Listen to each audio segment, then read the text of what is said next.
Hello! You are watching the Video Voters Guide, organized by the League of Women Voters of Portland.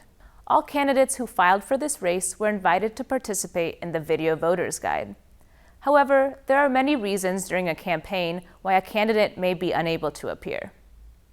For comprehensive coverage by the League, including information on candidates who might not have been available for a video interview, visit vote411.org. Information is available in both English and Spanish.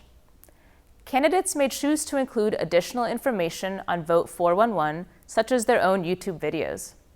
Watch, share, and be an informed voter. Hello, this is Elizabeth Davis with the League of Women Voters of Portland. With me today is Michele Rosenbaum, running for Riverdale School District 51J, Position 3, in the May 18th special election. Welcome, Michele. Thank you, Elizabeth. Thanks for being with us today. A couple of questions for you. We'll just dive right in. Okay. What does being a supporter of public education mean to you? Being a supporter, I really come to it from a parent's point of view. I think my dad actually many years ago was a public school teacher, but today I've got 4 kids and we've lived in our district. We bought our home in 2008 before we even had our twin boys that are our youngest. And for me, it's always been about volunteering, being involved, supporting the teachers in the education that they provide our kids, because our kids are our biggest resource. And so we trust our teachers to educate and take care of them. But it's also, for me, a really collaborative process. And I really love being in the classroom or supporting the school and the library. When we first moved here, one of the first people I met was the PTC president. She had her daughter in my daughter's class, and she got me involved right away and got me to do the video for the auction committee that first year, and then enlisted me to support the PTC with an event that I did where I co-hosted with the Lewis and Clark College president. We did an art show at the president's house because at the time the house was vacant. And I have an art background, and I was able to meet all kinds of artists around Portland and have them come and support the school and do this really fun event. But that was a great way to meet a lot of our community and support the public education that's been going on here. Because the state and the federal funds only provide so much of what we spend per student. Raising a lot of the extra money has allowed our school to have the arts and music and these other programs that over the years, some of the surrounding districts have had to make some tough choices and cut them.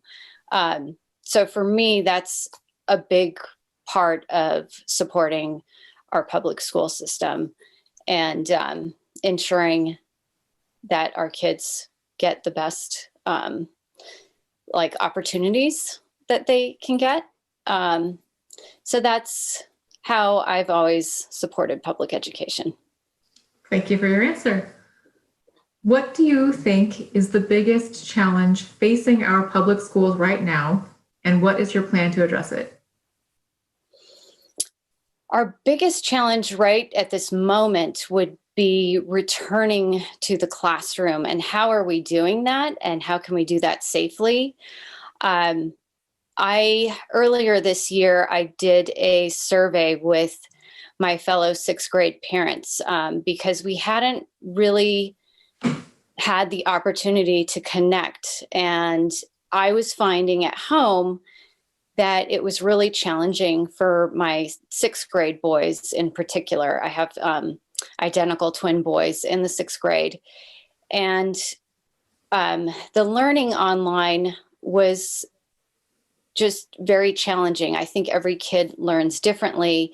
And for sixth grade at that age, we were having some challenges. But our school just wasn't really giving us the opportunity to connect and kind of sharing that data. Like they would ask us questions on surveys, but never would share that data with the school-wide community. So we were kind of isolated, I think, especially as we're quarantining at home and isolated physically from each other. We were also isolated in this other way.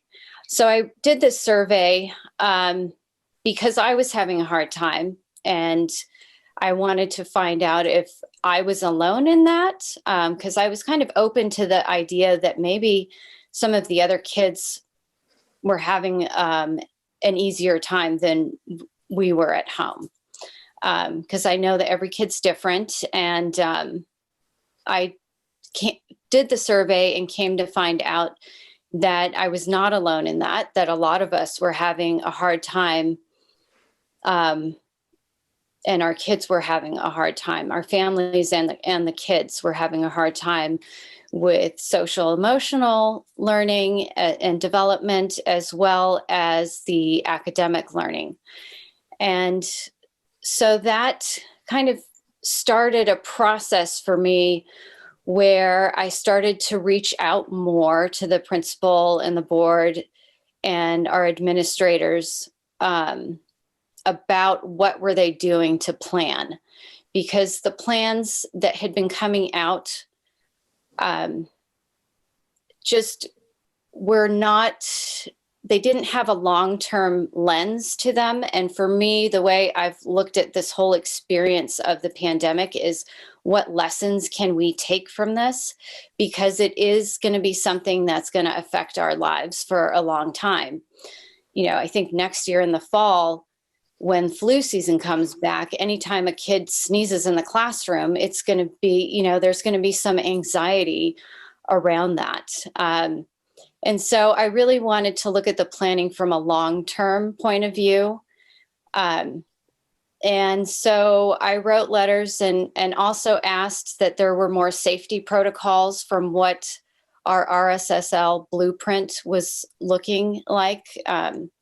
We had visual checks for temperatures at the entrances for the kids, the teachers. That was the plan that they had. And for me, I just felt, well, it's pretty easy to get a thermometer and instead of doing a visual check, because I know when I've had a fever before, I may not know it right away. It might just feel like a headache. So there were things like that I was asking for, and kept being told, thank you so much for your feedback. Well, you know, it's great that you're asking these questions, but then it was never really addressed. And I started joining in with other parents that were also had concerns and were writing letters, and feeling that it was safe and time to come back to the classroom. And so from there, it's been something that's been evolving. We've been able as parents and through our advocacy to get our kids back into the classroom 5 days a week here for the kids that want that option. I still really want to have a strong, comprehensive. Michelle, I'm going to have to stop you. It's been 8 minutes. Thank you so much for being with us today. That was so fast. Yeah, it really feels go by fast sometimes. I have a couple of orders of business here to take care of. So I want to remind our viewers that the special district election will be Tuesday, May 18th. As with all elections in Oregon, we will vote by mail. The last day to register is Tuesday, April 27th. Ballots will be mailed beginning Wednesday, April 28th, and must be received by Tuesday, May 18th at 8 p.m. Postmarks do not count. Please plan to mail early or drop off site. Additional information about races and other election information is available at the league-sponsored website, vote411.org. Please be an informed voter and share this resource with your family and friends. This is Elizabeth Davis with the League of Women Voters of Portland. Thank you for joining us today.